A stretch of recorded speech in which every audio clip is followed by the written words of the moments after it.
Cerita dimulai dengan memperlihatkan dua orang pria yang sedang menemui salah satu ketua gangster bernama Tuan Hyodo.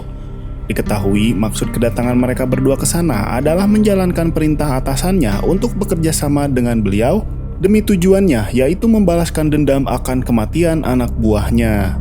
Dua orang pria tersebut adalah Tatsumi dan si rambut pirang bernama Kurosaki. Tewasnya anak buah terbaik Tuan Hyodo tersebar di seluruh penjuru Jepang. Disinyalir, pelakunya diketahui adalah suruhan dari seorang pengusaha yang sangat mendominasi di kota tersebut. Dan dia dikenal dengan nama Sogo Kanayama. Usut punya usut, mereka semua merupakan orang-orang barisan sakit hati akibat dominasi si Kanayama.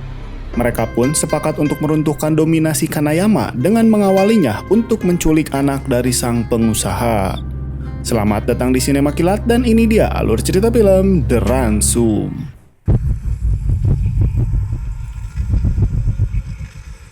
Setelah kerjasama itu terjalin, mereka mencoba mendatangi seorang pemuda asal Korea Selatan bernama Lee yang berprofesi sebagai pedagang senjata ilegal.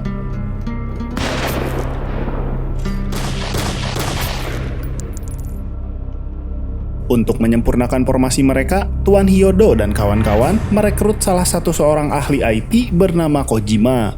Dan dia merupakan mantan pegawai Kanayama yang dipecat akibat melakukan kesalahan yang akhirnya hidupnya hancur dan dendam pada Kanayama. Dalam pertemuan ini, mereka merencanakan untuk menculik sang putri pengusaha dan meminta tebusan dengan nominal uang yang sangat fantastis. Dibantu ahli IT yang bernama Kojima ini, mereka akan melancarkan aksinya di area tempat yang bebas kamera pengintai. Singkat cerita, Lee dan kawan-kawan sudah berada di sekitaran sekolah tempat anak sang pengusaha. Tepat pada waktu itu, sang putri dari Kanayama yang bernama Yumi baru selesai dari sekolahnya, dan saat dalam perjalanan pulang, inilah yang terjadi.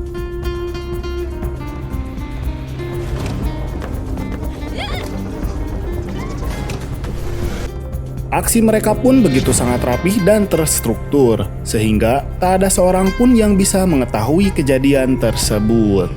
Tibalah mereka di tempat yang sudah dipersiapkan oleh Taka dan Kojima, di mana tempat tersebut sungguh sangat aman bagi mereka karena jauh dari perkampungan warga dan jauh dari pos kepolisian. Di sana, Yumi sempat berusaha kabur. Kemudian Yumi dibawa ke dalam bangunan kosong tersebut dengan mulut dan mata tertutup. Namun, berbeda dengan yang lain, Tuan Hyodo masih memiliki sisi kemanusiaan dan kepedulian dalam dirinya. Sehingga ia memberikan obat luka pada Lee untuk diberikannya pada Yumi. Di tengah ketakutannya, gadis malang ini direkam oleh Kojima dengan menggunakan ponsel Yumi yang sudah dioprek sedemikian rupa. Sehingga ketika video tersebut sampai pada Kanayama, tidak dapat dideteksi di mana posisi GPS HP tersebut. Akhirnya pesan yang berisi ancaman itu telah terkirim ke handphone Kanayama. Dan alangkah terkejutnya beliau ketika melihat video kondisi putrinya dalam keadaan menderita ditambah dengan permintaan tebusan dengan nominal yang cukup fantastis. Sesampainya di rumah, si bos Kanayama pun meminta semua hacker terbaiknya untuk melacak posisi HP putrinya. Sekelas hacker profesional pun tak mampu melacaknya. Mereka memerlukan waktu berhari-hari untuk mampu menemukan koordinat GPS sebenarnya. Sedangkan Tuan Bos Kanayama sendiri hanya diberi waktu 24 jam untuk proses penukaran sandera. Kini tiba giliran Kurosaki untuk menjaga Yumi. Yumi memohon pada lelaki tersebut untuk mengizinkannya pergi ke toilet karena dia sudah tidak kuat untuk menahannya. Serba salah dengan itu, maka Kurosaki terpaksa membuka tutup matanya dan membiarkan Yumi ke kamar mandi. Namun, karena tak kunjung keluar hingga dipanggil pun tak ada jawaban, Kurosaki pun terpaksa masuk ke dalam kamar mandi dan ternyata dia telah kabur. Keributan itu terdengar oleh Lee dan kawan-kawan, sehingga mereka sama-sama bermaksud untuk mencari dan mengejar Yumi yang kabur. Dengan penuh amarah, Kurosaki lekas mengejar Yumi, dan setelah Yumi terlihat, dia pun dengan nekat menembaknya secara brutal. Namun beruntungnya, tak ada satupun peluru yang bersarang mengenai Yumi. Namun sayang, karena gadis ini sudah lelah berlari, maka ia berhasil dipojokkan oleh si penculik dan hendak akan dihabisi. Tetapi inilah yang terjadi.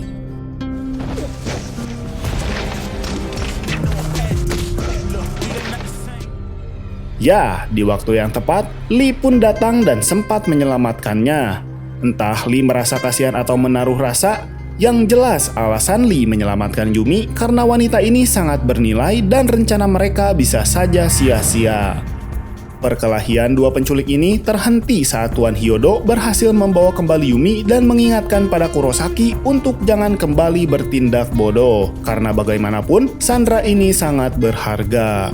Intinya, di sini Tuan Hyodo memberikan pujian pada Lee karena dia telah melakukan hal yang sangat tepat, dan dia lebih percaya pada Lee dibandingkan pada Kurosaki. Shin pun beralih dengan memperlihatkan seorang pria bernama Honda bukan Yamaha. Diketahui dia merupakan tangan kanan bos Kanayama yang bertugas mencari informasi mengenai keberadaan Yumi. Sementara itu, beberapa jam kemudian, para penculik nekat menghubungi bos Kanayama dan mereka mengancam agar segera mengirimkan uang jika ingin mendapati putrinya tetap hidup. Kemudian, setelah si bos melihat kondisi putrinya yang sangat kusut dan lebam, tanpa pikir panjang, ia menyuruh anak buahnya untuk segera mengantarkan uang tebusan kepada mereka. Melihat keberadaan putrinya, si ibu pun sangat dibuat syok. Meskipun pada nyatanya Yumi bukanlah anak kandungnya sendiri, melainkan anak angkat yang dibesarkan oleh bos Kanayama. Seperti biasa, formasi 3 orang melancarkan aksi dan 2 menunggu di markas.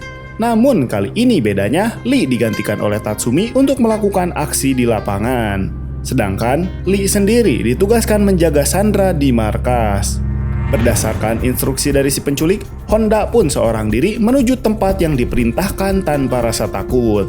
Sesuai instruksi, Honda parkir di area yang telah ditentukan dan ia disuruh masuk ke dalam mobil merah di sampingnya dengan membawa koper berisi uang tebusan untuk kemudian memasukkan uang itu ke dalam tas.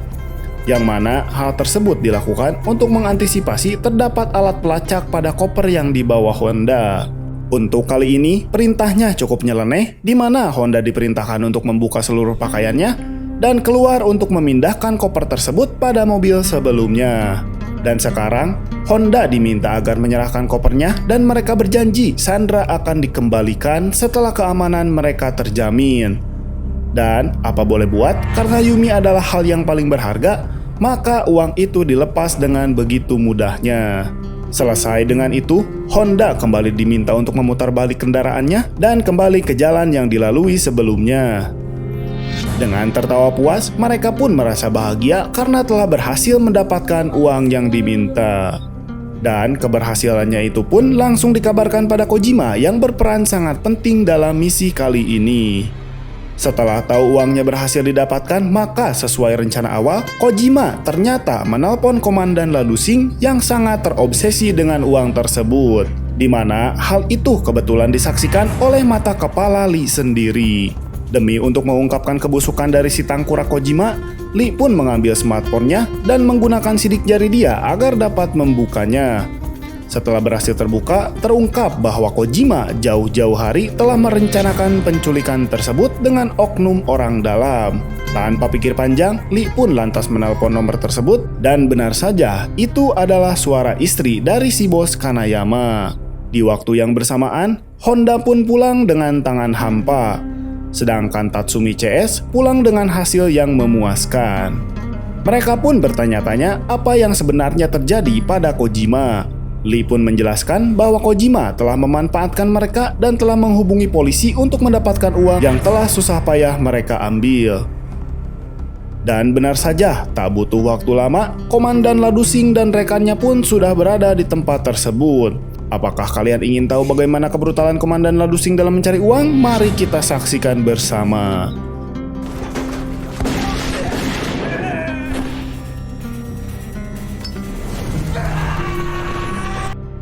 Si Komandan Ladusing memerintahkan mereka untuk menyerahkan uangnya jika ingin selamat. Tapi, karena Tatsumi tahu akan kebusukannya, maka ia memilih untuk mempertahankan uang tersebut dan bertindak menyandra Kojima. Dan kita sangka Kojima akan diselamatkan oleh si Ladusing, tetapi inilah hasilnya. Untuk melindungi rekan-rekannya, Lee pun harus terluka di bagian lengan atasnya. Mendapati hal tersebut, Tuan Hyodo pun menyuruh Lee agar segera pergi menyelamatkan Yumi dengan menggunakan mobilnya. Dan sebelum mereka pergi, Tuan Hyodo sempat meminta maaf pada Yumi karena telah melibatkannya. Walaupun Tuan Hyodo sangat membenci ayahnya, tapi sama sekali dia tak pernah membenci Yumi sedikit pun. Baru saja mereka melangkah pergi meninggalkan Tuan Hyodo, inilah yang terjadi. Di luar ekspektasi, ini sungguh aneh karena Lee memberikan ponsel milik Yumi dan menyuruhnya untuk segera menelpon ayahnya sekarang juga. Dan ini juga sungguh mengagetkan karena Lee meminta telepon dan berbicara dengan si bos Kanayama. Dia juga memberitahukannya keterlibatan Kojima dan sang istri dalam kasus penculikan tersebut. Bahkan terungkap skandal terlarang hubungan di antara mereka berdua. Menyadari dirinya dalam bahaya besar karena kurang bersyukur, si Nini Peot ini ternyata berencana akan melarikan diri dari rumah Kanayama. Nah, lantas siapakah Lee ini sebenarnya? Kembali ke masa lalu, ternyata Lee dulunya adalah seorang guru honorer bahasa Korea di sekolah swasta terbesar di Jepang. Yang ternyata pemilik yayasan pendidikan tersebut tidak lain adalah si bos Kanayama. Entah kesalahan apa yang telah dilakukan oleh Lee, si pak kepala sekolah memecatnya dengan alasan sepele, yakni masalah visa kependudukan yang ditakutkan akan menghancurkan nama baik sekolah. Setelah meninggalkan sekolah dengan penuh kekecewaan, tepat di hadapan Lee datanglah si bos Kanayama untuk menjemputnya. Di sebuah tempat hiburan terbesar di Jepang yang itu juga merupakan aset miliknya, si bos menjelaskan pemecatan Lee dari sekolah adalah merupakan rencana beliau karena ada job lain yang lebih penting baginya. Yang sudah pasti penghasilannya bahkan 1000 kali lipat lebih besar dari pekerjaan sebelumnya. Itu terjadi karena Lee ternyata memiliki background yang sangat bagus, di mana dia mahir dalam bela diri dan ahli dalam strategi. Dan tugasnya itu adalah melindungi putri tercintanya dan mencari musuh dalam selimut yang kini diam-diam telah mengambil uang perusahaannya. Dan ini adalah adegan brutal yang dilakukan oleh Lee, sang asasin berdarah dingin.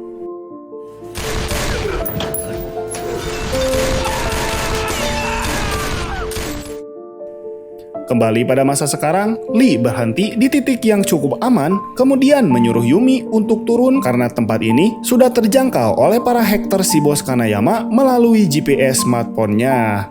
Kembali pada Tatsumi dan Hyodo yang kekeh mempertahankan uang yang mereka genggam, meskipun harus mendapatkan gemburan serangan mematikan setiap detiknya, dan kini ajal Tatsumi sebentar lagi akan tiba. Dan sekarang, giliran Tuan Hyodo yang terancam tewas di tangan Pak Komandan Ladusing, tapi tiba-tiba inilah yang terjadi.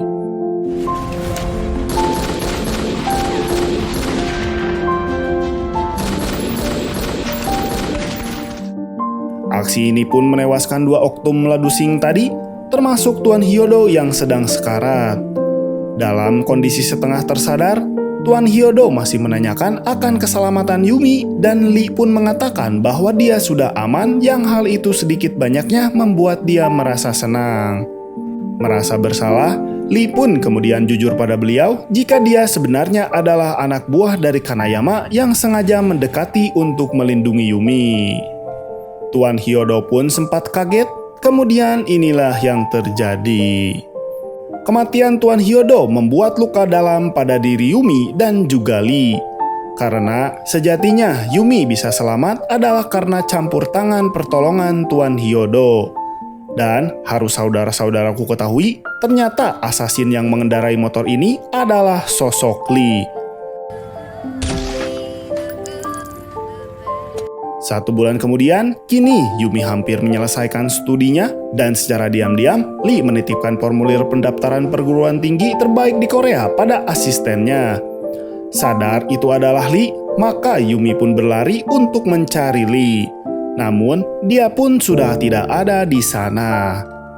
Terakhir, saat Lee sedang melakukan jalan-jalan sore di salah satu kota di Jepang, kemudian dia pun ditelepon oleh Pak Kepala Sekolah untuk studi kiranya dia untuk mengajar kembali di tempat sebelumnya. karena diketahui Tuan Kanayama telah membereskan masalah pisahnya. Betapa senangnya si Pak Kepala Sekolah ketika Lee memutuskan untuk kembali mengajar bukan tanpa alasan.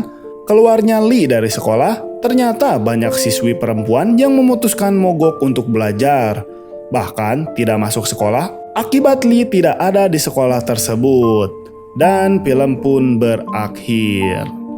Begitulah alur cerita film dari The Ransom. Jangan lupa tetap nonton film aslinya. Akhir kata, selamat pagi, siang, sore, malam, dan sampai jumpa.